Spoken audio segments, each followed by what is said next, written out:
Oh, Luc, qu'est-ce qu'on a là alors? C'est bien le pied de ce que tu appelles une pompe, donc le groupe d'oiseaux qui tournait un peu en rond.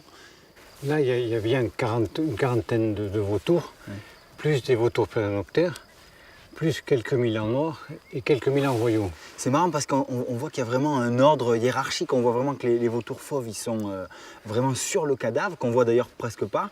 Et autour, on a les autres espèces qui attendent leur tour un peu. Absolument. La préséance veut que ce soit les oiseaux les plus gros, c'est-à-dire les vautours, qui vont manger pratiquement la majorité du cadavre. Ouais. Et les péranoptères et les milans vont venir se repaître, entre guillemets, de ce qui peut rester. Ouais, c'est les miettes, quoi. Enfin, absolument. Ils vont racler les os, etc. Okay. Ils vont faire un travail de finition, en quelque sorte.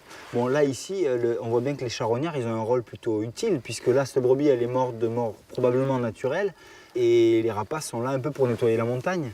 Absolument. Ils ont un rôle très important. Au-delà du fait qu'ils peuvent limiter les épidémies, ils vont limiter l'épizootie. L'épizootie, c'est une épidémie c'est une pollution chez les animaux. C'est une pollution de la terre et donc de l'eau par le pourrissement d'un cadavre. On peut voir jusqu'à combien de vautours sur un cadavre?